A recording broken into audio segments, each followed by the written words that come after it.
Here we go. English stuff.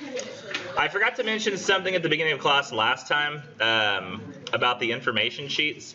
So what I've done is I've taken the people who submitted the information sheet file, and some people, it's not going to be useful to say that some people who've turned in the information sheet like assignment didn't attach an image to it, and I've given those people a 0 and said, hey, you need to attach an image because you forgot. But some people who attached a screenshot saying like you finished the information sheet form, I've gone back and checked to see who's done a form since we did the forms the last time, and your name's not popping up if you've submitted something but I don't see. Does that make sense? Like if you don't have a grade on your information sheet yet, but you know you turned something in, it's because I don't see a new form filled out. I only see the original form you filled out. So can't remember who exactly it is, but go and like, maybe it's an email address I don't recognize. Yes. How do we fill out a new form? Because I tried to do it and it said we couldn't. It will now. Yeah, that's what All right. It will now. If you tried to fill out a form originally and it said you've already filled this form out, it'll let you fill out a new form now. Okay. I had to make a change. Thank you, Jess, for informing me of that. Jess, not currently in the room, but I feel it's still important to thank his. Oh, what? Why? I don't know. Why? Did Jose move too? I think Jose. Is his chair turned up? What's going on? Oh, he's got a laptop in front of it. That's weird. I saw a dark spot with the eye up. Okay. Worse than your studio. Next, evaluation synthesis essays. I've graded some of them. I've graded, I think, all the discussion posts. I noticed a couple people got ahead of the game and wrote about poems for next time. I think because you saw Keats and said, I'll just write about any Keats. But there's a Keats part 1 and a Keats part 2, which I've just figured out over the years. Like, we always need more time to talk about Keats because we've run out of time. And the next class is usually just, we used to have like Tennyson and then a bunch of other, like, not nothing poems, but poems that don't really fit anywhere and that we don't have a quiz about. So I just decided, well, we'll have a quiz and then we'll split Keats up in 2 parts because we need that anyway. So mostly today we're talking about Shelley with just a little bit of Keats. Oh, by the way, let's start out by saying Percy Shelley, he is an author.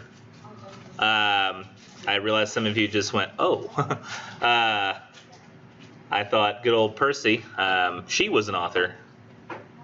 No. Is it author or authoress? I think it's just I think it's. Yeah, I thought it was awful. I think women don't have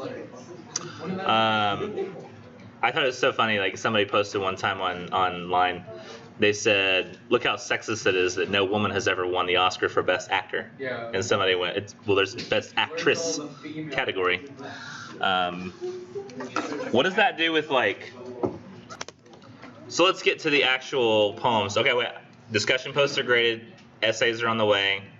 I spent most of the time yesterday working on getting the midterm test and review ready. So I had to turn the computer on when I got here. It takes like an hour before it's ready to do anything, my office computer. So at some point near the end of class, I'll go and print all the midterm reviews and bring them down here. So I don't have those yet. Midterm is next class. Oh, okay. Wednesday. Midterm is Wednesday. What, this Wednesday? This Wednesday. Like, Yeah. Like after tomorrow, after? I know you feel like it shouldn't be here so soon because you've only done 1 essay so far, but it's because we had a weekend without an essay. So that's why it feels so weird to be so soon. But it is. And it's over basically all the poetry so far. Little poems. Like it's almost like 1 question per poem. So we'll start out. A lot of people wrote about it. I guess that's why we'll do this one first. But we'll do, let's not do that tab. Let's do this tab. Nah, oh, am I even? Oh, yes, I am. Okay. This. What? What are we doing? What? You said the one that everyone wrote about. I kept seeing everybody write about the West. Yes, to Wordsworth. Almost a lot of people wrote about that one, which was interesting because it was like one of the least interesting poems. And I also found it funny how nobody understood it. I like this website better. Does it have it? Does Cool. any friend of yours wife writing poems? But this poem? Yeah. It depends on what you mean by a family friend. Like, who's family Was he friend? a friend or something? They were just both poets. We're around the time when people are. Why are you still telling me you've zoomed? Okay, thank you. He's not necessarily a family friend. Okay, so Wordsworth and Coleridge were they started Romanticism. Romanticism being like an emphasis on feelings and personal experience. You saw that in Wordsworth. It was a lot different than the kind of usual poetry we was talking about.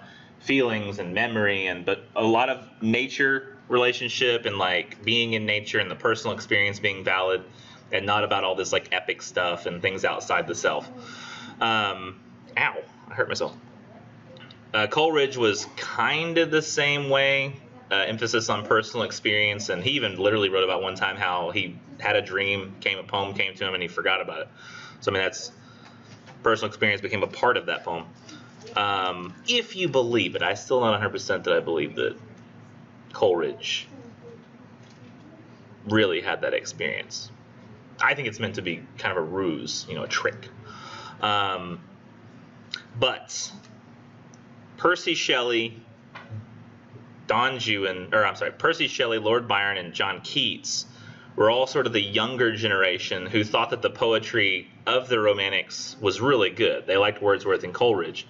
But they're a younger generation of kids. Like when they're, I don't know, like in their, interestingly, they all died young. Keats died at 26, Shelley died at 30, and Byron, I believe, died at 36.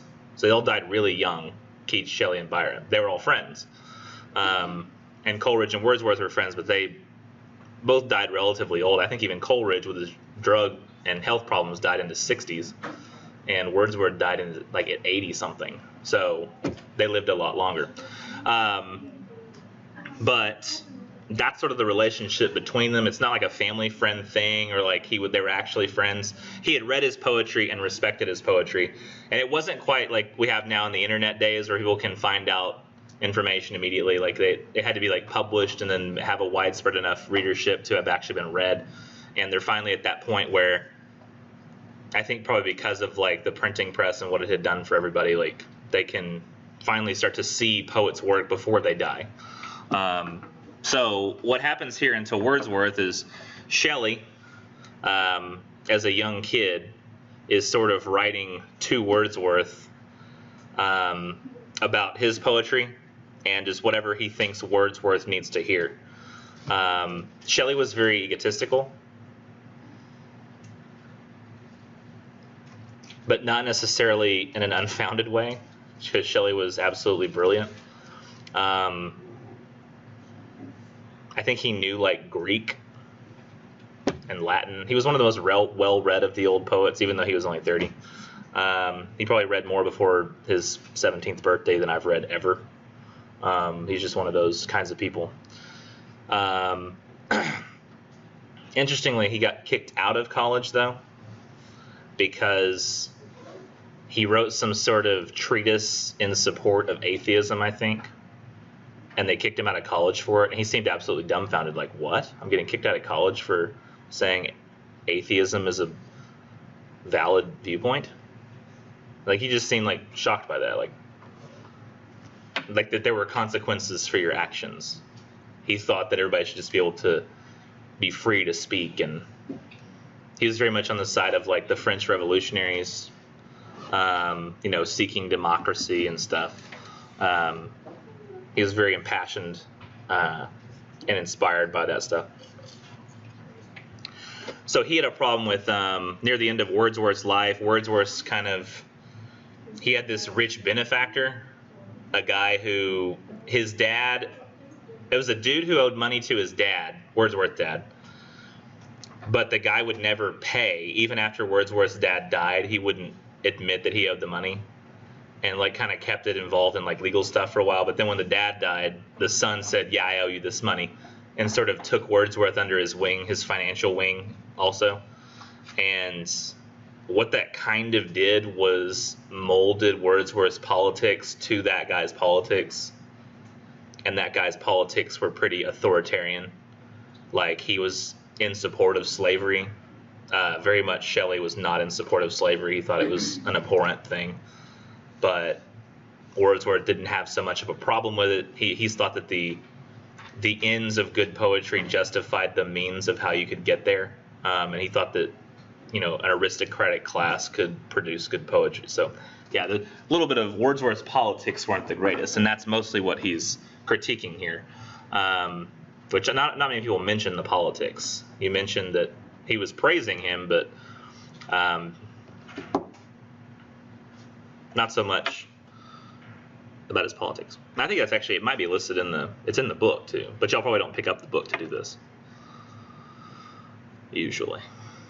So he says, poet of nature, talking to Wordsworth, thou hast wept to know that things depart which never may return. And that's, of course, all of what Tintern Abbey and Ode into Intimations of Immortality is about. That, like, we have experiences, and those experiences become memories, but the actual moment itself is gone forever. He says, childhood and youth, friendship and love's first glow have fled like sweet dreams, leaving thee to mourn. Those common woes I feel. One loss is mine, which thou too feelest, yet I alone deplore. He's talking about the loss of his inspiration, the loss of his goodwill, basically his politics turning into like incredibly right-wing, authoritarian, our way or the highway kind of politics has pissed off Shelley greatly, and he thinks that it's ruined his poetry and the memory of him, but Wordsworth doesn't think that about himself. So that's why he says, it's a loss that I feel, like we both feel, we're both going through it, but I deplore it, you don't. You're like, oh no, I'm still Wordsworth. But his poetry did sort of slack off around that time. And he said, thou wert as a lone star, whose light did shine on some frail bark, boat, in winter's midnight roar. Thou hast light to a rock-built refuge, stood above the blind and battling multitudes. So your poetry has survived. Like the goodness of your poetry, like people still revere it. Things like the Ode and Tintern Abbey and even like the Prelude. In honored poverty, thy voice did weave songs consecrate to truth and liberty. But it's a lot like, notice that this is a sonnet, right? It's 14 lines, so it's a sonnet. So it's like, no return, glow, mourn, mind deplore, shine, roar, stood, multitude, weave, liberty. So he's got some rhymes in there, but not all of them. I think he's talking about sort of like the unraveling of Wordsworth's mind in a sense, but that's up for debate.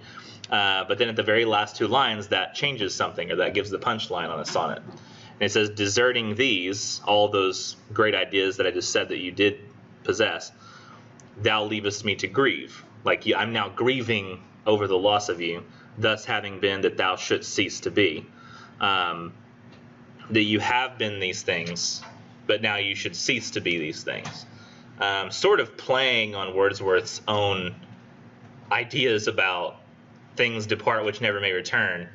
He's saying, you have now departed from us, and you never may return. Like, you now, in all essence, cease to exist to me. Because while the memory of you may exist, you don't. Even though he's alive, that which he was is gone. So he's playing off of Wordsworth. Shelley's a very clever poet. Very smart, very clever.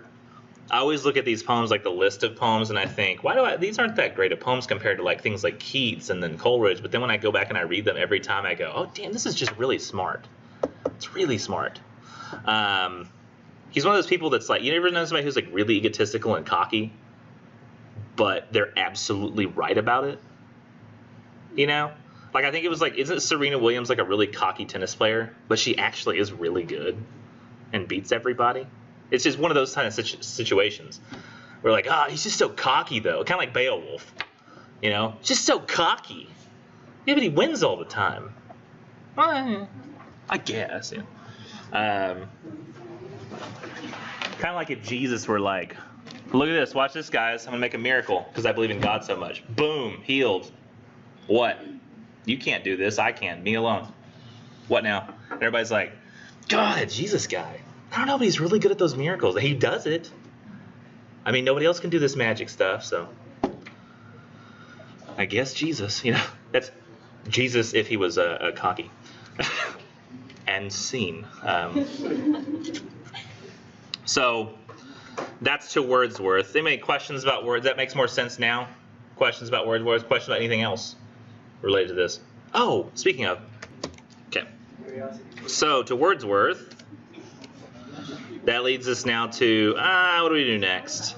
Ozymandias to a Skylark, Mont Blanc, Hymn to Intellectual Beauty. Paul Paul Blart on Netflix. Paul Blart. Yes. Hey, what? Paul Blart on Netflix. I say we do Ozymandias next because it's sort of an isolated poem. It exists kind of on its own. It was odd. Okay. I'm really tired. I don't know. Thank you, honey. No, like in college. Yeah. Let's see. So there's some interesting stuff going on here. One of the things is not actually here, which I'll have to look up in the book. What page is it? It's on one of the 1794.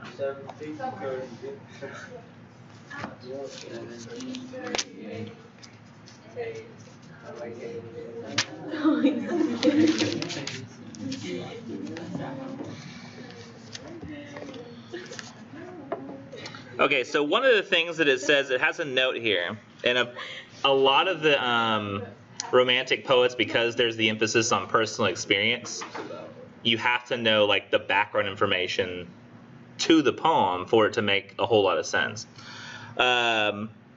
So this says here, according to Diodorus Siculus, Greek historian of the 1st century BCE, so that was a long time ago, it says the largest statue in Egypt had the inscription, I am Ozymandias, king of kings. If anyone wishes to know what I am and where I lie, let him surpass me in some of my exploits. And Ozymandias was the Greek name for Ramses II of Egypt from the 13th century BC. So in the 1st century BC, it was a statue that was the largest in Europe, I guess at the time, is it? Or the largest in Egypt. But at that time, it was a 1,300-year-old statue, or 1,200-year-old. But it doesn't have the quote that he put here in the poem. So the poem itself is a construction. It says, I am Ozymandias, king of kings. And instead of saying, look on my works, ye mighty, and despair, it says, if anyone wishes to know what I am and where I lie, let him surpass me in some of my exploits. I can't remember who said it. Somebody said that like it sounded like he was like a god, or he thought he was a god. Or I said that in response to what you said, that he was actually somewhat considered a god. That Ramses II was considered rather godlike, and I think that there was a belief that they were like essentially gods on earth, at least to themselves. And I mean, so much to the point that I think sometimes their entire, like, not just their families, but like when they died, it was like all their servants were killed and buried along with them so that they could bring their servants to the afterlife, I guess, and have help there. I think they were buried alive. Oh, have fun. Some of them were like buried alive. Live burials, it's the best way to go. So. Sounds like a normal Saturday night. I'm about to open up a player for this. So this quote here, already we know that the quote in the poem is not accurate. So that we know that it is based on a real thing, but the quote itself is not accurate. So then we start the poem, and it says, I met a traveler from an antique land who said, and we don't know who I is. I is merely to us right now the speaker of the poem, written by Shelley. And it says, excuse me, too vast and, oh wait, I always do a voice for this guy. I met a traveler from an antique land who said, two vast and trunkless legs of stone stand in the desert. Near them on the sand, half sunk, a satyred visage lies, whose frown and wrinkled lip and sneer of cold command tell that its sculptor well those passions read which yet survive. Stamped on these lifeless things, the hand that mocked them and the heart that fed. And on the pedestal these words appear. So it's a guy talking about how he saw this just shattered face in the sand next to a couple legs In fact, I think I saved something. Not there. I think I saved it.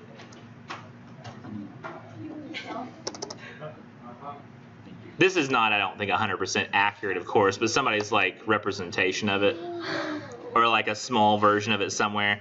But essentially something like this: head, sand, 2 legs. You get the picture.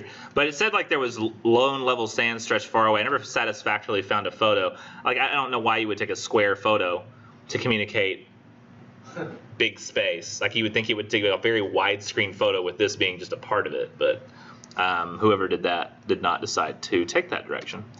So it doesn't look the way I've always imagined it, but kind of like that.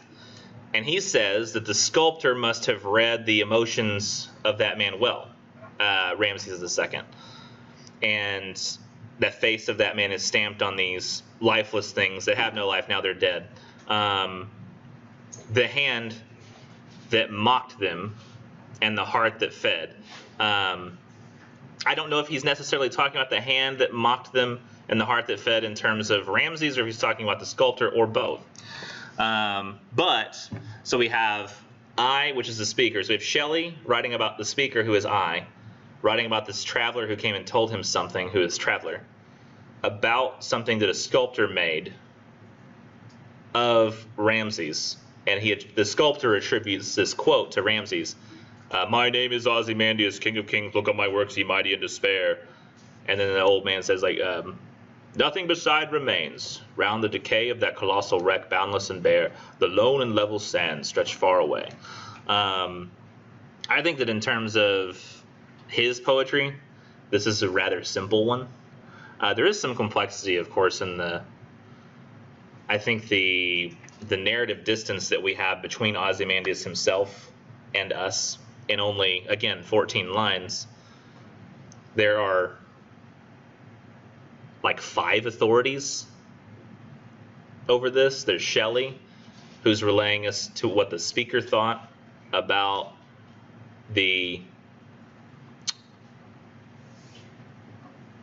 traveler, who saw what the sculptor made of what Ozymandias said. So it's like 5 different layers. And then we're, of course, reading it and interpreting it. So we're a part of that as well. And I don't know that Shelley necessarily meant that, but I have to think he did, especially considering that he gave us a false quote. Like the quote itself is completely made up. So there's a number of different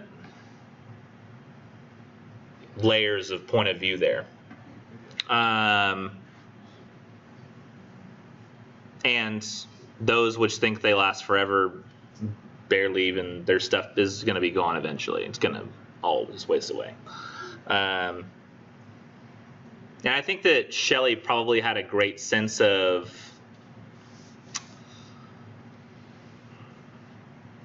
time, because he was a little more well-versed in, say, sciences, and did not have a problem with them. A lot of people at the time, still today, I actually know people who think that the world itself is only 25,000 years old, because that's how time works out in the Bible. But there is absolutely no evidence that all of this could have come to be in 25,000 years. Lots of evidence to the contrary. So he was aware of this vast timescape upon which things play out, because he'd read a little bit about the sciences. And that brings us to Mont Blanc. Only a couple people wrote about Mont Blanc, I assume because it's very long. So that's safe to assume. Did anybody pick Hymn to Intellectual Beauty first, and then you're like, that sounds like a nice title, and you started reading it, and you're like, oh, never mind. Anybody do that? Mont Blanc. So it says, lines written in the Vale of Chamonix. Vale is valley.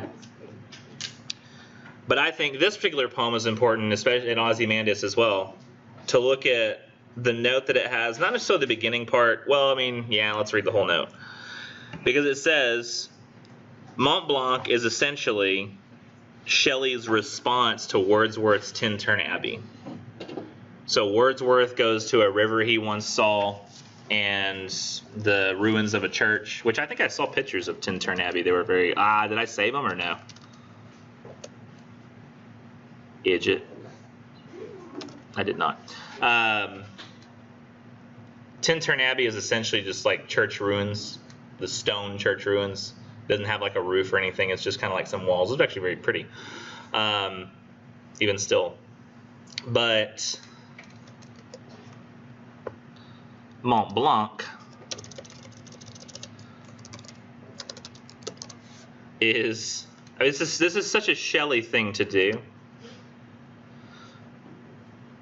is write about Mont Blanc in response to Wordsworth writing about Tintern Abbey. So Tintern Abbey, of course, is a very personal experience that Wordsworth had, right? He went to go visit this place sometime. It'd be like, you know, Emmeline, you just went to Tennessee recently, right? Wasn't it? And then who else went on a trip somewhere? Jose, you went to what? Yeah. You were gone for like a week. Where did you go? Fort Worth and Austin. I don't know what to. I don't consider Fort Worth to be a vacation, but I mean, Austin, that's a good enough. Like it's different enough from here. Did somebody else go on a trip? I wish. You're in Canada, right? But so those memories you'll have of those places will be a lot like, I guess, Wordsworth's, where you just kind of went somewhere nearby or close to home, and it was like. But Shelley, what he does is, where's the thing about Mont Blanc? Percy and Mary Shelley. By the way, Mary Shelley wrote Frankenstein, and he was married to her. That's why her last name was Shelley. They wrote it together, detailing the excursion that they and their friend Claire Claremont took in July 1816 to the valley of Chamonix in what is now southeastern France. That valley lies at the foot of Mont Blanc, the highest mountain in the Alps and in all of Europe. So Wordsworth writes about Tintern Abbey, a river next to a ruined church. Shelley's response is to go to the foot of the highest mountain in Europe, because that's just who Shelley is. You know, you write about a river over here that's close to your home, and I'll write about like the biggest mountain that we have access to, basically. Very egotistical thing to do, I think. But it says about his choice here, he was inspired to write the poem while standing on a bridge spanning the river Arve, which flows through the valley of Chamonix and is fed from above by the melt-off of the glacier, the Mer de Glace. So there's a glacier, big mountain, valley with a river, bridge that stands over the top of it. So it's like this very visual landscape in front of him. Unlike just the river, which was just some river, and he said like there was tufts of smoke coming up to the trees, was what Wordsworth said. But it says here, in the ways he's writing about this, in a letter to Thomas Love Peacock, drafted in the same week as Mont Blanc, Shelley had recalled that this takes a minute, but it's relevant. It says, Shelley recalled that the Count de Buffon, a French pioneer of the science we now know as geology, had proposed a sublime but gloomy theory that this globe which we inhabit will at some future period be changed to a mass of frost. So he read about the Count de Buffon. He was a French pioneer of science, specifically geology, that guy had a gloomy theory that the globe which we inhabit will at some future period be changed to a mass of frost. Now this does bear out with science, just in a different way. I mean, the universe is moving toward entropy. Y'all familiar with the concept of entropy? Entropy is where essentially all energy in the universe is equally spread out, so it takes up like an equal amount of space. Because as action and reaction constantly takes place, things bouncing off of each other, eventually equilibrium will be met between everything. But that means that the atoms that we currently have in the Earth will break down to the point that even the energy inside of them will be spread across the universe. In like this weird sort of, I guess, energy cloud, or I don't know, maybe the universe will expand enough at that point where it's just a bunch of subatomic particles spread equally in no cloud-like shape. I don't know. I have no idea how that works. But in that sense, he's sort of right about the Earth. Eventually, the Earth will become a mass of frost if the sun dies out. It will be just a cold ball of rock, much like, say, Mars is currently, or I don't know, like Pluto out there. I don't know if there's still like what do we call it? Uncertain theories that Mars may have once harbored life, or had the conditions under which life could have been harbored. So it's a little bit like that. He thinks that the Earth could one day be in that situation, and it seems like it will be. And it says, this sense, which Shelley takes from Buffon of a nature that is utterly alien and indifferent to human beings and whose history takes shape on a timescale of incomprehensible immensity, is counterposed throughout Mont Blanc with Shelley's interest fueled by his reading of 18th century skeptics such as David Hume in questions about the human mind, its powers, and limits of knowledge. And Shelley says, at one point, all things exist as they are perceived, at least in relation to the percipient. So as we see things, they are, but only to us, at least as we can tell. And he wrote that in a defense of poetry. And it says, Mont Blanc, the poet that this statement gives to the mind over the external world, is challenged by the sheer destructive power of the mountain. So in this poem, he's sort of wrestling with two things. One, he's thinking about the mountain. He's worried about what, like, what? Okay. He's thinking about the mountain. He's wondering about poetry and its place to even consider things like mountains that will exist far after we're gone, probably far after humanity is gone. And well, that is that. So now we can start Mont Blanc. Big mountain, gonna outlive us, gonna outlive probably everybody, versus us sitting here right now writing poetry about the mountain. And this is also in response to Wordsworth's Tintern Abbey, so he's sort of writing it in a similar way. I think that this poem works a lot better if you just read it. Much like Wordsworth, if you try to labor over each and every line, I think that instead of getting a totality of an image, you're trying to piece together a bunch of little individual images, and that becomes a little more difficult. So it says, the everlasting universe of things flows through the mind and rolls its rapid waves, now dark, now glittering, now reflecting gloom, now lending splendor, where from secret springs the source of human thought its tribute brings of waters, with a sound but half its own, such as a feeble brook will oft assume in the wild woods among the mountains lone, where waterfalls around it leap forever, where woods and winds contend, and a vast river over its rocks ceaselessly bursts and raves. So he says that, like, in our minds we can conceptualize all this stuff. We can conceptualize the mountain, we can conceptualize the rivers and the waters. Where from secret springs the source of human thought its tribute brings of waters with a sound but half its own. Much talking about, like Wordsworth did, that what create and half perceive the mind does stuff. You know, we aren't just perceiving things as they are, but we're half creating them as we go. I was actually thinking about how phenomenal this is the other day. I had my phone and I was taking a picture of, like, I think my daughter in the yard. This is just the kind of crap I think of. But I was, like, getting a video of her, and I realized, like, when I zoomed in, like, it only can get so clear, you know? It's a little fuzzy. And I was like, man, it only gets so clear, but, like, I can look above my phone and see how, like, my daughter is incredibly clear running around the yard. But I look here, not so much. And I don't even have the best vision. And it's, like, very kind of fuzzy on my phone when I zoom in far enough to try to get the same look. But on top of that, I was thinking about the fact that this is, like, electronic calculations, right, that my phone is making. And it's sure it's got a tinier lens, but it's making these electronic, like, calculations incredibly quickly. And I got to thinking, like, how insane it is, like, how fast the biological computer of the mind is. Like, I mean, essentially everything we see, like, if you look over there, you look back over here, you see the image completely changes, right? That takes processing power in a computer.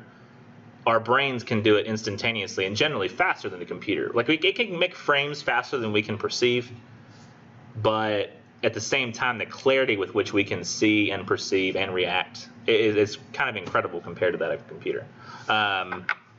They're still trying to create something that's on par with the human mind. I think, what did they say? We have, like, our memory is something like, I think they've estimated, like, 10 petabytes? Is that right? Something like that? Or 100 petabytes? Are you sure? Because I can't even remember what I ate last time. Spaghetti, okay. I was really freaking out. I was like, wait, what did I eat? Can I remember? That is a huge plot point, actually. Did you ever had a teacher make you watch 12 Angry Men? About the 12 dudes and, like, trying to decide a court case?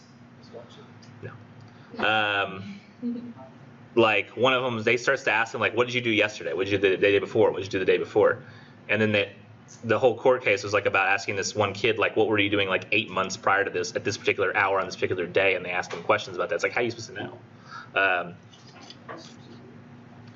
Some people don't even remember what they had for breakfast, like yesterday. So he says here that, like, we create what we're perceiving, and that means that the sound of the brook is only but partly its own, because it's got all the other sounds along with it.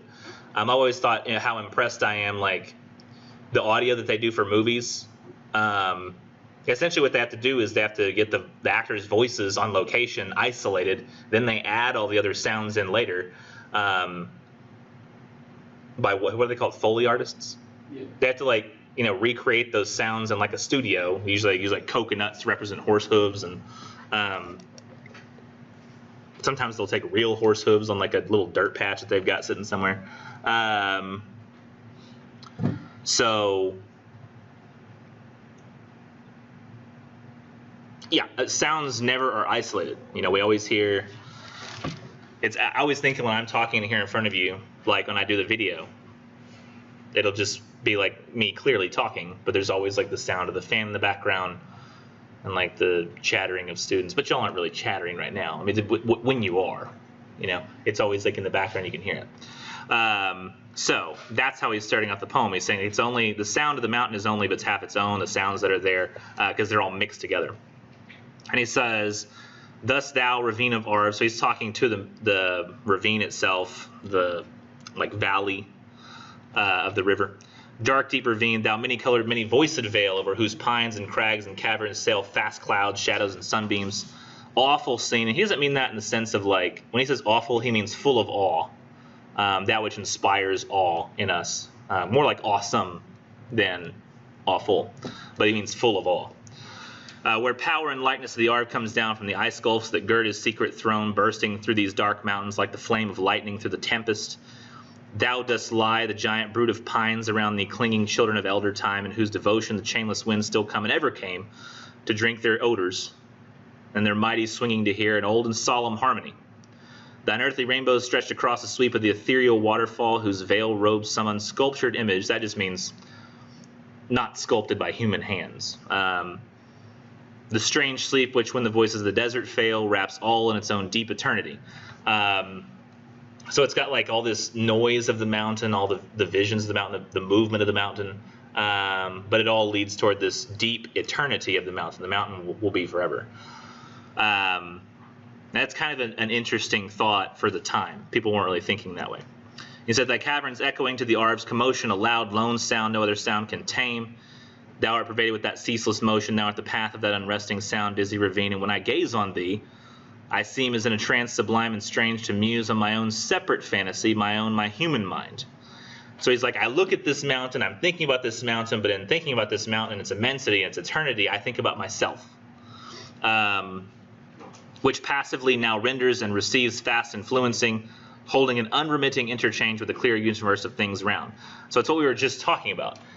In looking at something, you're perceiving it, but then also you're taking that perception to add to the perception of what you're perceiving. And so it's this weird sort of feedback loop where it's just you're constantly creating the image of your mind and perceiving it back and forth and back and forth.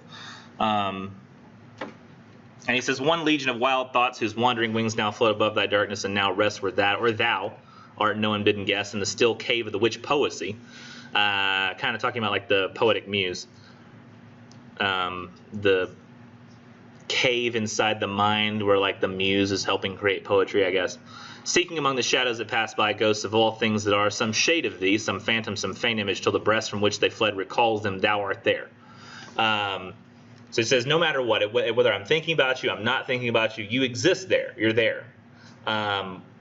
Sometimes, like right now, the mountain is in my mind being shaped in the cave of like my poetic muse, but regardless of whether or not I am thinking poetic thoughts about you, you're there. This is a lot different than, say, Wordsworth, where he seemed more like he was the master over his environment. Other than the fact that memories flee, like he seems like the fact that he was writing about all this stuff was incredibly important. And Shelley, it seems more like he wants to feel as though what he's writing is important. And his language communicates that, because he talks about things like ethereal waterfall, and it almost has this mystical quality, this mythological quality, because he's using such big language about it.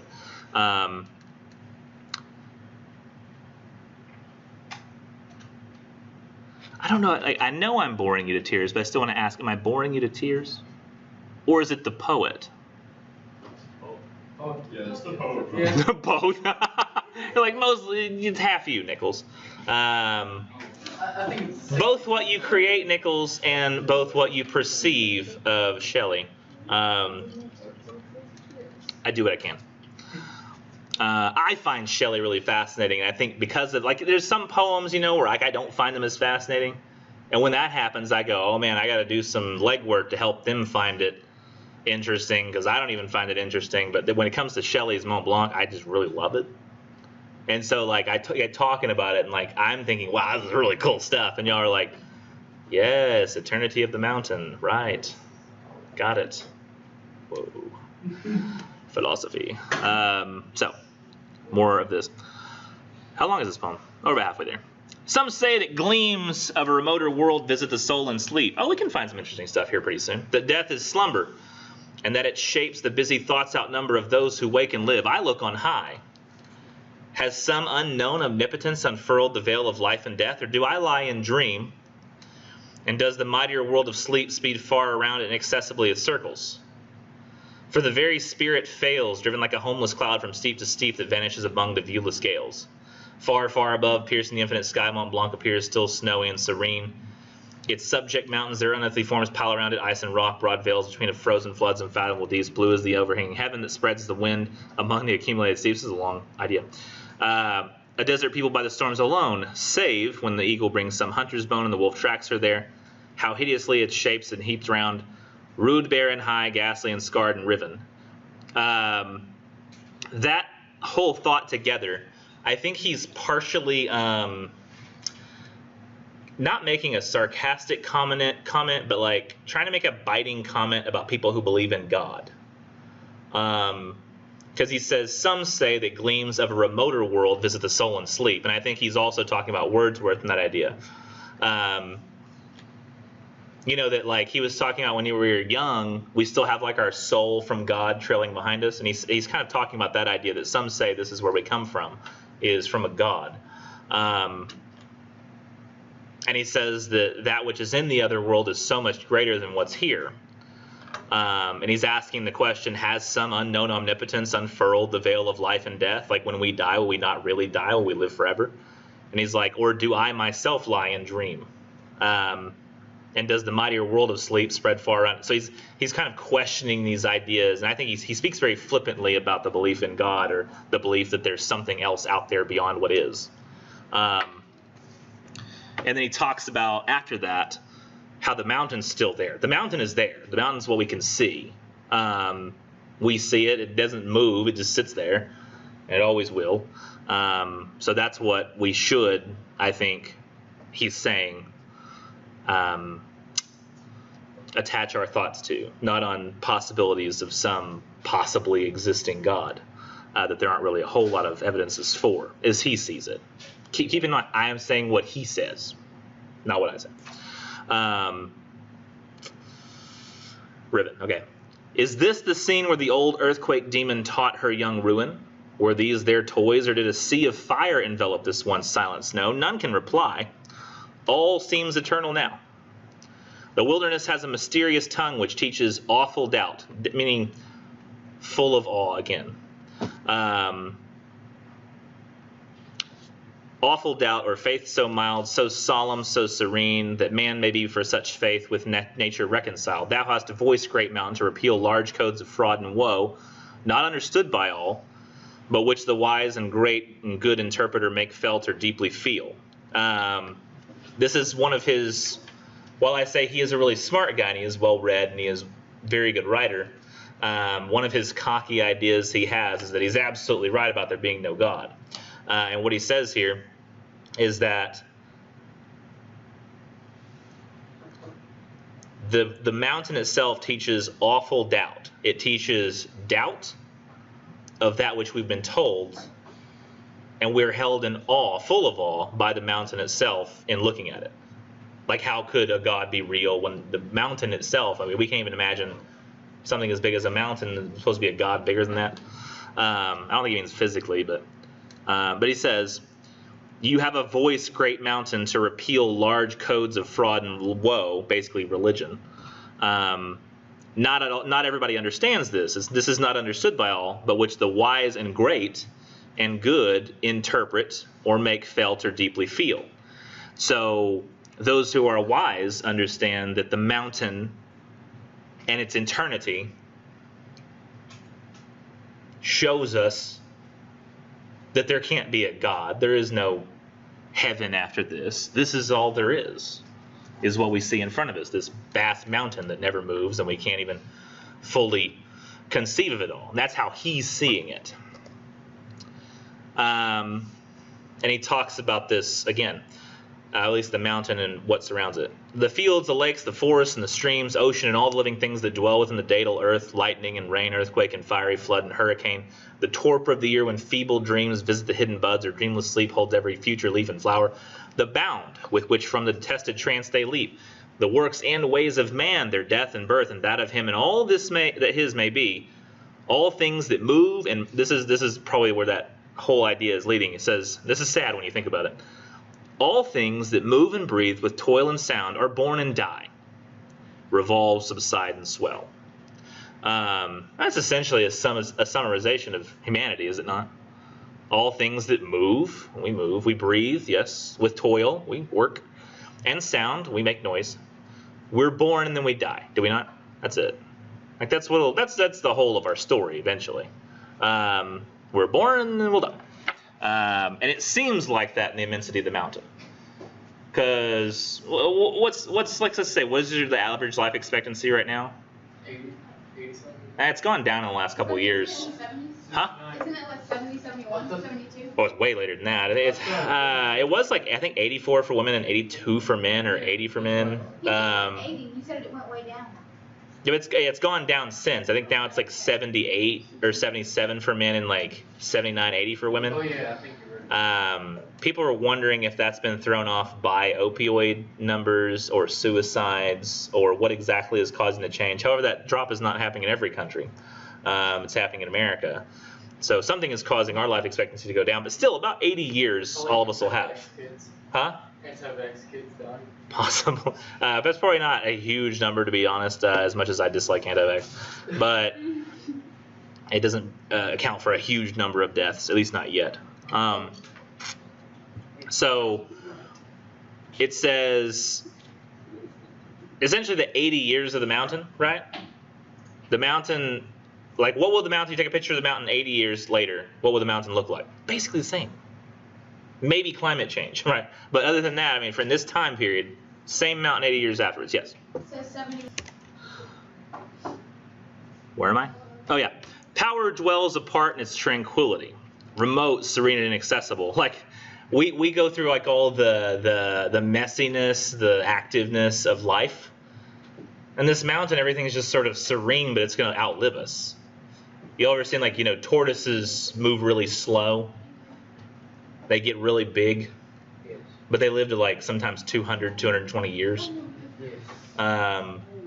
That which seems to move the slowest can sometimes live the longest. This mountain just sits there. It's not living, of course, but it's not going to fall down just randomly.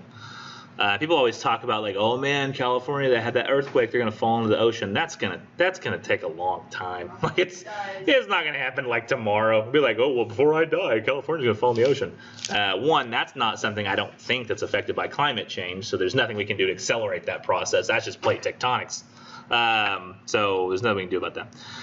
So he says, in this, the naked countenance of the earth, the naked face of the earth, on which I gaze, even these primeval mountains teach the adverting mind.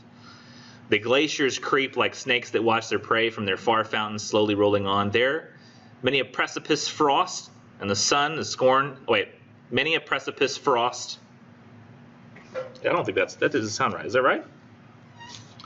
Line 102.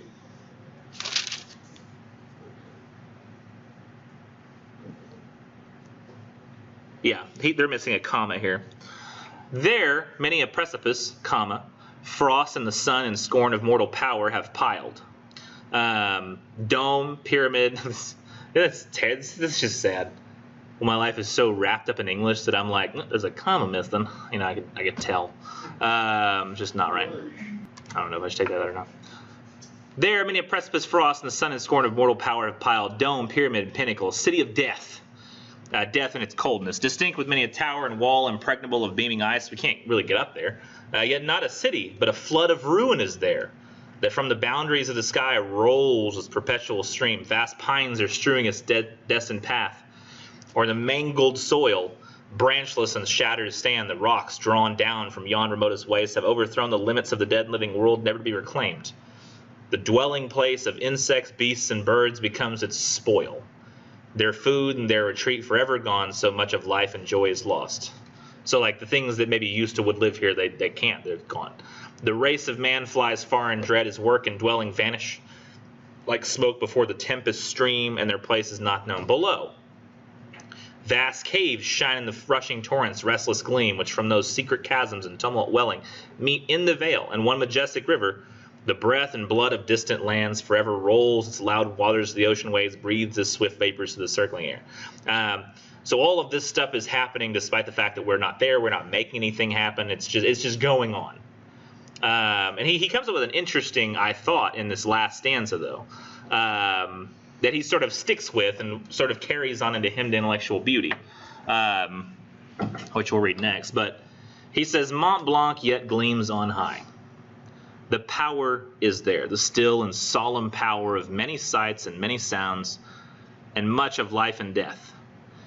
In the calm darkness of the moonless nights and the lone glare of day, the snows descend upon that mountain. None beholds them there, nor when the flakes burn in the sinking sun or the starbeams dart through them. Winds contend silently there and heap the snow with breath rapid and strong, but silently. Its home, the voiceless lightning in these solitudes, keeps innocently and like vapor broods over the snow. So he says all this stuff is happening. There's snow on the mountain. There's a lot of stuff of life and death. It's all happening in the calm darkness. Nobody sees any of this stuff happening, right? We don't see the snow happening. We don't see the winds up there. We don't see like a little star beams starting through the flakes. We don't see that. He says, the secret strength of things which governs thought and to the infinite dome of heaven is as a law inhabits thee. And now this is the interesting thought that he ends with. It sort of upends a lot of what he was saying, yet sort of, because he did write later, and I haven't read it, so I don't really know exactly what it says, but he said he did write a defense of poetry, and he's a guy who believes in the immensity of the universe. He believes that it has a beginning and it has an end, and the earth is very, very, very, very, very old, and we will be long gone before the earth is. That's his belief. So it's like he thinks on a vast time scale like this. Some people might ask, well, what's the point of writing poetry? If we're all going to be dead someday anyway and there is no God, what's the point of us writing poetry now? And he says, and what were thou, and earth and stars and sea, if to the human mind's imagining silence and solitude were vacancy? So his question at the end is, what would the mountain be without us? I mean, it's very hard for us to think of a universe in which we don't exist as conscious beings, right? Is that something you can conceive of? Imagine a lot more green. Huh? A lot more green. A lot more green? Oh, no, maybe less. I don't know. In terms of like more, like, I mean, I don't know if we can talk about that. Insignificant. There's probably lots of green in the universe, and like, I don't know. Even if we wiped out all green on the Earth, in terms of like the vastness of the universe, there's probably tons of green. There's probably green planets. But without even any plants. But the universe would still exist without us. It would still keep moving.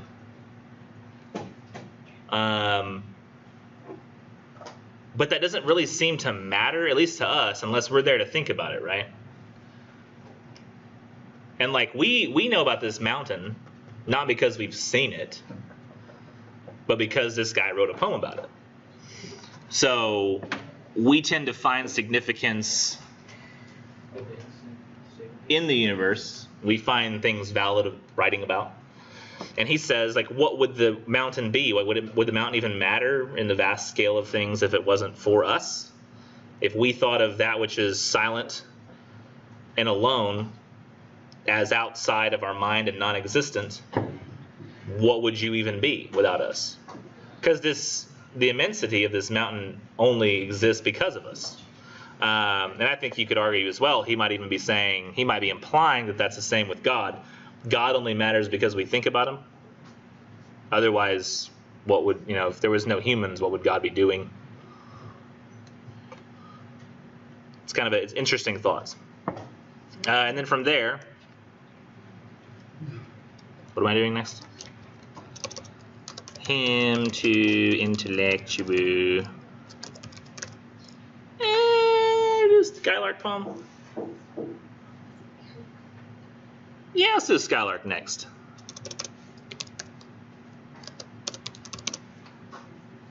I feel like this one works a little better after that one. It's a little shorter too. I'm going to read through this one pretty quick because I think most of the poem is really not that useful. The ending is. So, do you remember the poem by, I don't think we actually have that one yet. No, we haven't read that one. Ode to a Nightingale by Keats. It's a poem to a bird, about a bird. Bird that has a song. And Shelley picks his bird very carefully. He doesn't just write about any bird, he writes about a skylark. The skylark is known, at least at the time, of being a bird that had a very beautiful song, but which often flew too high to be seen. It could only be heard. So it was like music coming out of nowhere. So it flew really high in the sky, couldn't be seen, but could be heard. And it says, and he picks that bird very carefully. Hail to thee, blithe spirit, bird thou never wert, that from heaven or near it pourest thy full heart in profuse strains of unpremeditated art. So it's not art that it thinks about, it just creates it. He says, higher still and higher from the earth thou springest, like a cloud of fire, the deep blue thou wingest, a singing still to soar, and soaring ever singest. In the golden lightning of the sunken sun, o'er which clouds are brightening, thou dost float and run like an unbodied joy, whose race is just begun. The pale purple even melts around thy flight. In fact, I found most of the beginning of the poem useless. I get very bored in this section. Melts around thy flight like a star of heaven. I might use my chair, I guess. In the broad daylight thou art unseen, but yet I hear shrill delight. Why didn't I scroll down? I can read while I do this. Scroll. Keen as are the arrows of that silver spear, whose intense lamp narrows and light dawn clear until we hardly see. We feel that it is there. Tying the thing. Here we go. Okay. Yeah, what now? All the earth and air with thy voice as loud as when night is bare. From one lonely cloud the moon rains out her beams and heaven is overflowed. What thou art we know not. What is most likely? From rainbow clouds there flow not drops so bright to see as from thy presence showers a rain of melody. Like a poet hidden in the light of thought, singing hymns unbidden till the world is wrought to sympathy with hopes and fears it heeded not. Like a high-born maiden in a palace tower, soothing her love-laden soul in secret hour with music sweet as love which overflows her bower. Like a oh my gosh, the like section. Like a glowworm golden in a dell of dew, scattering a hole in its arrow hue among the flowers and grass was seen from the heat. Like a rose embowered in its own green leaves by worms that flowers, the sin it gives much fame, blah, blah, blah. Sound of vernal showers and twinkling grass, of rain awakened flowers, all it ever was, joyous and clear and fresh, that music surpassed. Is this almost the end? Oh my gosh, no. Teach a sprite or bird what sweet, I mean spirit, not sprite. What sweet thoughts are thine? I have never heard praise or love of wine that painted forth the bloods, the rapture divine. Chorus, hymeneal, or triumphant chant, match with thine would be all but an empty font. Thin wherein we feel there is some hidden want. What objects are the fountains of thy happy stream? What fields or waves or mountains? Hey, I'm reading like a student. Mountains, what shapes of sky are plain? What love of thine own kind? What ignorance of pain? With thy clear joy and languor cannot be. Shadow of annoyance never came near thee. Thou lovest, but never knew love's sad satiety. Waking or asleep, thou of death must seem things more true and deep than we mortals dream. Or how could thy notes and flow in such a crystal stream? There we go. We're finally to the important part. So, He says, waking or asleep, thou of death must deem things more true and deep than we mortals dream, or how could thy notes flow in such crystal stream? So he's thinking about the way it can sing this beautiful song from a human's perspective. How could you create such beautiful song? And then he says, this is much like to a mouse, to be honest, what he says here near the end. He says, we look before and after and pine for what is not. Our sincerest laughter with some pain is fraught. Our sweetest songs are those that tell of saddest thought. So he says, he says, yet if we could scorn hate and pride and fear, if we were not, if hate and pride and fear, if we were things born not to shed a tear, I know not how thy joy we ever should come near. So he basically says, if we were the kind of things that could not access sadness like you seem to be because you have such a happy song and since you can't think about things, the fact that we can conceive of what badness is, we can appreciate what pure goodness is. It's only in perceiving bad that we understand the good. I would argue that that's true. It's hard to fully appreciate what you have until you know what it's like not to have it. I think that's absolutely true, and I think that he's right to talk to the bird this way. I think it's a little, what do you call it, like unsympathetic for the farmer to do that and to a mouse, because he essentially destroys his house and says, it's not a big deal though, because I have regrets and I fear the future. It's not a big deal to be you though. You'll just rebuild your house and have no idea it's a bad thing. But he still says here at the end, he says, better than all measures of delightful sound, better than all treasures that in books are found, the skilled a poet were, thou scorner of the ground. So you're great at making song nonetheless. And he says, teach me half the gladness that thy brain must know. Such harmonious madness from my lips would flow, the world should listen then as I am listening now. It makes me wonder if humans are even capable of creating such pure, happy, joyous song. Or if we're always drugged down a little bit by our sadness. And then we never can fully create it as we should. Him, the intellectual beauty. Him to Skylark, that's not right.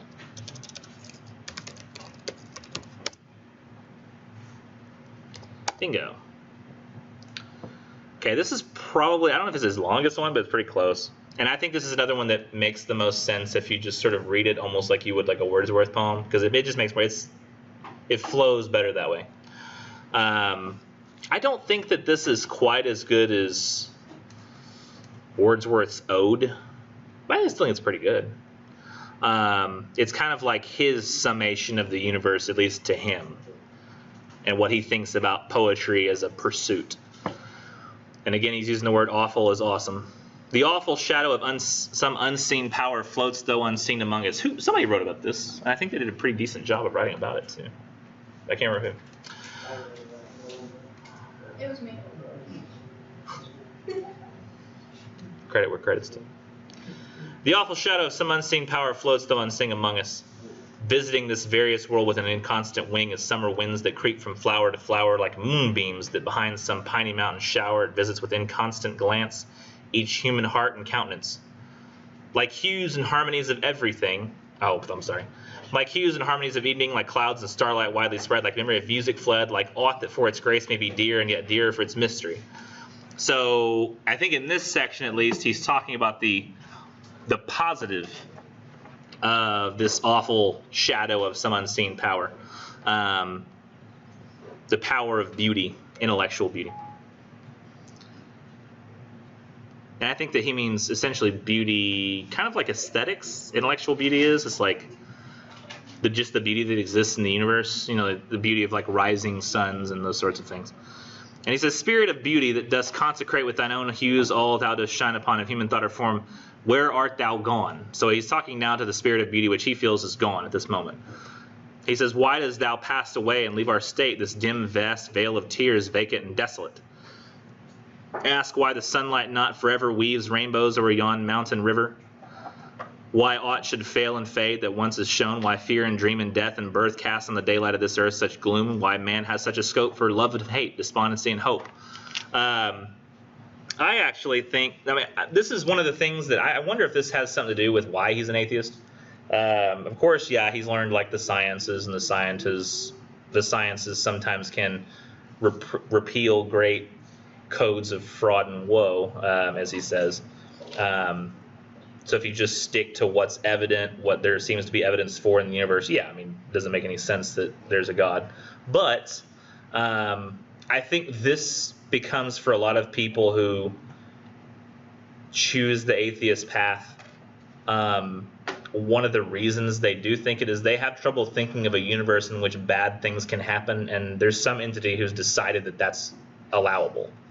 I think I one time heard Stephen Fry, might not have been Stephen Fry, I think it was though, said like there's some disease somewhere that there's little worms that get in kids' eyes and makes them blind, like they eat their eyes from the inside. And it's like some parasite. And he said, what God would make a parasite that blinds children? And I think a lot of people, in not wanting to think that somebody would choose this to be the case, come to the conclusion that nobody would, therefore a God must not exist. And I don't know if that's what he means and why he's talking about that here, but he does say, why does the spirit of beauty seem to leave? Why are things not great forever? Why do we always see rainbows? You know? Wouldn't it be nice if rainbows were there all the time? I don't know. Like, because later to his Skylark, he says, I mean, if everything was happy all the time, we wouldn't even be able to understand happiness. So, to me, like, not really. He says, why do men have such a capacity for these terrible things, though? He says, no voice from some sublimer world hath ever to sage or poet these responses given. And now this is another time where he's making an atheist comment, very strongly this time, where like people are saying, wait a minute, that's bad. He says, no voice from some sublimer world hath ever to sage or poet these responses given, like why we are capable of such evil. Therefore the names of demon, ghost, and heaven remain the records of their vain endeavor, frail spells, whose uttered charm might not avail to sever from all we hear and all we see, doubt, chance, and mutability. So he says here that people not understanding how men can, like how darkness can exist, and don't understand like the nature of the universe, give them names like demon, ghost, heaven. He's just one step away from saying God here. He's like, people say, oh, it's God. And he considers words like God and heaven to be frail spells cast on humanity to try to get them to think certain ways. But so he's very negative atheist here. He says, thy light alone, like mist or mountains driven, so now he's back to talking about the spirit of intellectual beauty, or music by the night wind sent through strings of some still instrument, or moonlight on a midnight stream, gives grace and truth to life's unquiet dream. And he says, love, hope, and self-esteem like clouds depart and come, for some uncertain moments lent. So we only have love, hope, and self-esteem for a little while. And he says, if we had it forever, man were immortal and omnipotent, didst thou, unknown and awful as thou art, keep with thy glorious train firm state within his heart. Thou messenger of sympathies, that wax and wane in lovers' eyes, thou that to human heart, or human thought, art nourishment like darkness to a dying flame, depart not as thy shadow came, depart not, lest the grave should be like life and fear a dark reality. While yet a boy, I sought for ghosts. And this is another atheist part. He says, while yet a boy I sought for ghosts and sped through many a listening chamber, cave and ruin and starlight wood, with fearful steps pursuing hopes of high talk with the departed dead. I called on poisonous names with which our youth is fed. I was not heard, I saw them not. So, he prayed to God and God didn't respond. And he said it was a poisonous name he called upon. It's kind of... It also talks about, I think it's also implying that he tried magic a little bit, like, witchcraft kind of stuff, to see if that was any more fruitful, but still found nothing. He says, when musing deeply on the lot of life at that sweet time when winds are wooing of all vital things that wake to bring news of birds and blossoming, sudden thy shadow fell on me, I shrieked and clasped my hands in ecstasy. So in looking for something in this universe to, give it a sense of being a point, he found the spirit of intellectual beauty. And really the spirit of just beauty. He means spirit of beauty which can be conceived of. And he said, I vowed that I would, and he gets a little dramatic here, more so dramatic than usual. He says, I vowed that I would dedicate my powers to thee and thine. Have I not kept the vow? With beating heart and streaming eyes, even now I call the phantoms of 1,000 hours, each from his voiceless grace. Beating heart and streaming eyes, I don't know, that's a little... It's a little too much. They have envisioned bowers of studious zeal or love's delight outwatch with me the envious night. They know that never joy illumined my brow unlinked with hope that thou wouldst free this world from its dark slavery, that thou, O awful loveliness, another word for the intellectual beauty, wouldst give whatever these words cannot express. So he's like, whatever I could not come up with, like the spirit of beauty would just come within me and help me come up with the right words. And now that he's satisfied with having come up with this spirit of intellectual beauty, and then he puts his faith in it, which is so weird, because to me it's like he's like, well, there's no God, but there's the muse which helps me write poetry. And he might even, to me, it almost sounds like he's trying not, like he's trying not to just, it's almost like a poem in praise of himself. If he is atheist, and he's talking about the hymn to intellectual beauty, he's talking about the mind's ability to see beauty, and then beauty itself coming to us and us being able to perceive it. It almost sounds like he's praising his own mind. I don't know. Yeah. What's something that stranges with this thing, and so he's trying not to believe in God, but at the same time as he's writing this thing, I guess he's finding different things that actually say it. Yeah, he's finding something to believe in, something to tie his spiritual nature to. But it's just this, it's almost like his version of the Force. Like Star Wars has the Force. There's no God, there's just a Force. For him, it's like a poetic force. It's like all of art, like poetry, sculpture, beauty, painting, everything, that thread which gives beauty to things, he's sort of praising it. Which, there's no real objective form of beauty. But there is that which we call beautiful. We consider the sun rising to be beautiful and the sunset to be beautiful, but darkness we consider scary. Sometimes calming. Sometimes you think, oh, but darkness brings sleep, and I like sleep. But he says, the day becomes more solemn and serene when noon is past. There is harmony in autumn, and a luster in its sky, which through the summer is not heard or seen, as if it could not be, as if it had not been. Thus let thy power, which like the truth of nature on my passive youth ascended into my onward life, supply its calm to one who worships thee in every form containing thee. It's like his God, to whom spirit fair thy spells did bind to fear himself and love all humankind. So it says essentially there is a positive force in the universe, and that's what he's praising. It's not God, it's not some entity that has thoughts, it's just exists. And he's praising it for bringing the positivity that it does to beauty, or tells us what's beautiful. Still don't 100% understand it, but it's good enough. Ozymandias Skylark. It's just hard for me, to understand it fully. I almost think of it like he's really just talking about God, because as a person who does believe in that, it's kind of hard for me to fully understand what he's talking about, but I sort of feel like I get it. He's kind of like he's praising the muse, which is a mythical idea. It's not a real idea. And I don't know if he knows he's not praising a real idea or not. Next we read the 2 English teacher poems. And after that, I'm going to go print the midterm reviews. Assuming that they've actually... Have I got all my Word documents closed? Okay, cool. Oh my gosh, I think I made a meme about something. Let's see it. I don't remember what the meme was. Yeah, can't remember. I thought it had to do with poetry, though. So on first looking into Chapman's Homer, I'll write about Keats.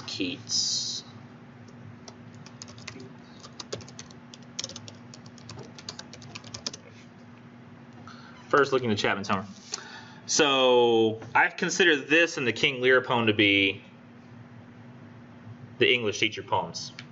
They especially appeal to English teachers who find meaning in literature, and they conflate things for people who use words like conflate. They conflate the joy of just reading something. So y'all are familiar with Homer, right? What did Homer write? The Odyssey. And One more about Achilles. Did you say Pink Panther? What did you say? Oh. Achilles tendon. Oh, no. The Odyssey and the Iliad. Homer did not write the Aeneid, nor did he write something called the Ulysses. Ulysses is just a Roman name for Odysseus. But sometimes people get Ovid's Metamorphoses, which talks about Ulysses, confused with the Odyssey and the Iliad. But Homer wrote those books. And Chapman is merely a guy who has translated it. So remember I told you about Alexander Pope had done a translation of the Odyssey and the Iliad. Interestingly enough, after a while he started farming that translation out to others, but people were like already subscribed to it, so it didn't matter. And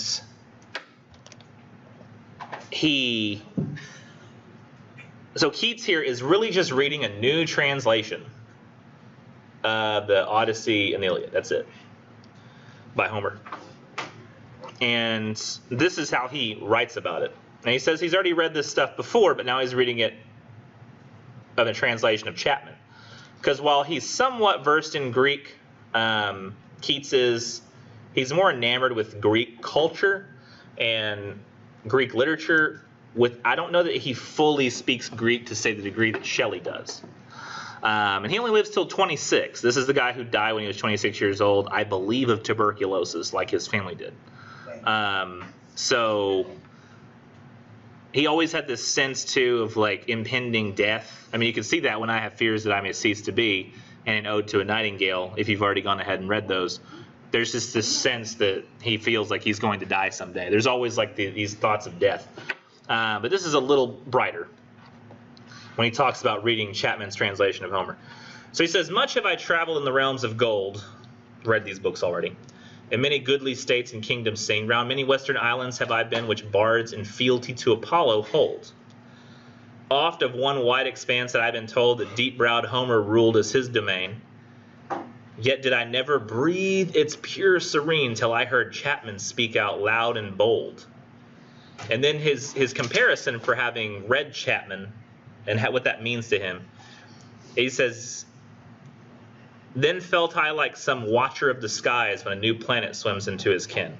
So in reading this new translation, he's already read Homer before, reading this new translation feels like being an astronomer who's looking through a telescope and said, is that a new planet? So for him, that's an equivalent discovery. Or, like stout Cortez, when with eagle eyes he stared at the Pacific, and all his men looked at each other with a wild surmise, silent upon a peak in Darien. Or, like he says, remember at one point they thought the earth was flat. Then they think, okay, well the earth is round, but we have no... and they're like, well, let's see if we can find a trade route to go from England to China, but faster. So we'll go the other way, right? And so this is that moment when people who had traveled east crossed the lands and came out on the other side to another ocean. And when they found the Pacific, after leaving the Atlantic, going on the land and seeing the Pacific, all the men were like, what? Like, we've hit the ocean again.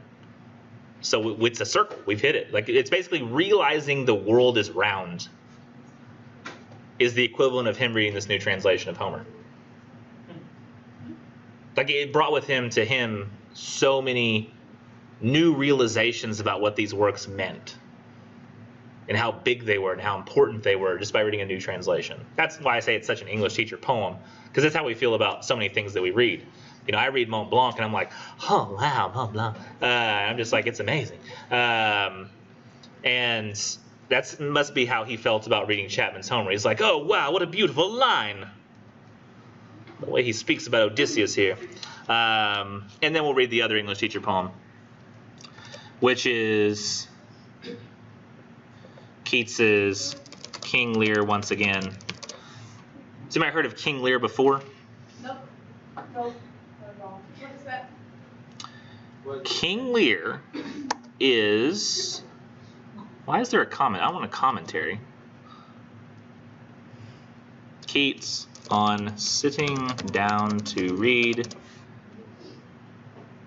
Why am I only getting an analysis and not the poem itself? I want the poem itself.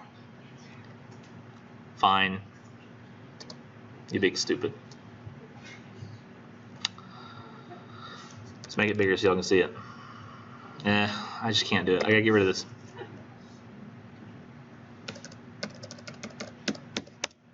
I went literally all the way up the stupid thing.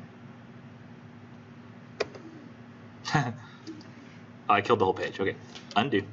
How about this? No, that, no, that, this, that, there, this, no, this. Aha! No. Inspect. Where are you? Okay, die. Ah. Uh-huh. Oh, nah! Okay, come back. There it is. Gee whiz. Stupid design. Okay. So here he's talking to he's talking to a romance he's working on. I don't know if anybody read this one. I can't remember reading a discussion post about it. But he's not talking to some love he has. He's talking to a work that he's working on at the time called Endymion.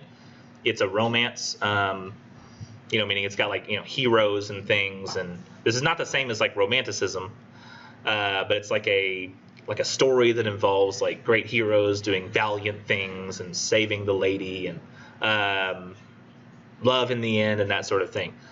So he says, "Oh, golden-tongued romance with serene lute, fair plumaged siren, queen of far away, leave melodizing on this wintry day. Shut up thine olden pages and be mute." So he's talking to his own thing that he's working on, saying, "Not today. I'm not doing what I'm supposed to do with you today." I don't know. Y'all ever work on something creative? I mean, y'all work on homework. I don't consider that to be the same thing. Like, does anybody do anything creative and fun? Like, you make art, or you maybe write poetry, you write? Huh? We don't play instruments. When are we supposed to fit that into the schedule? I don't know. You probably make memes. No? He says to his own work, "Stop talking to me." Because I imagine if somebody's really impassioned with wanting to work on something that's creative that they're working on right now, they would want to just keep going until they finished it. But he says, "No, I'd rather not right now. I have something else to do."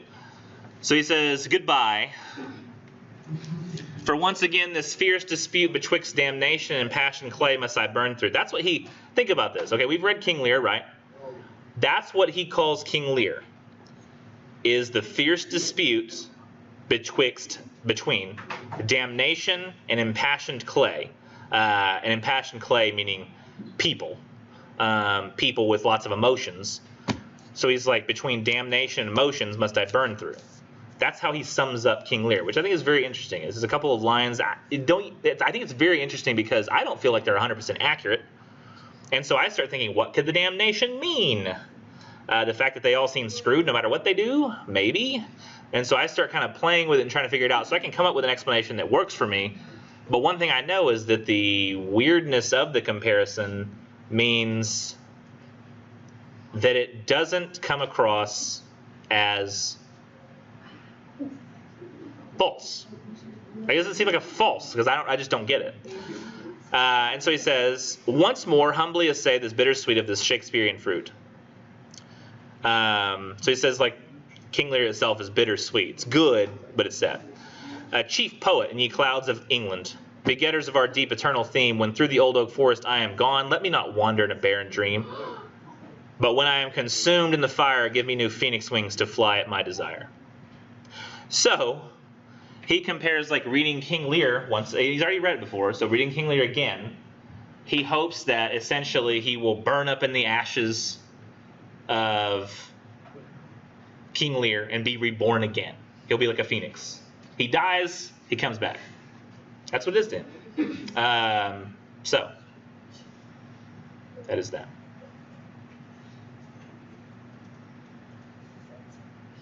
So basically he's looking to have enlightenment from reading this thing again. So I guess I should get the midterm review ready. Yeah. Let's see. Give me a second. I gotta blank this out and make sure everything's okay with it.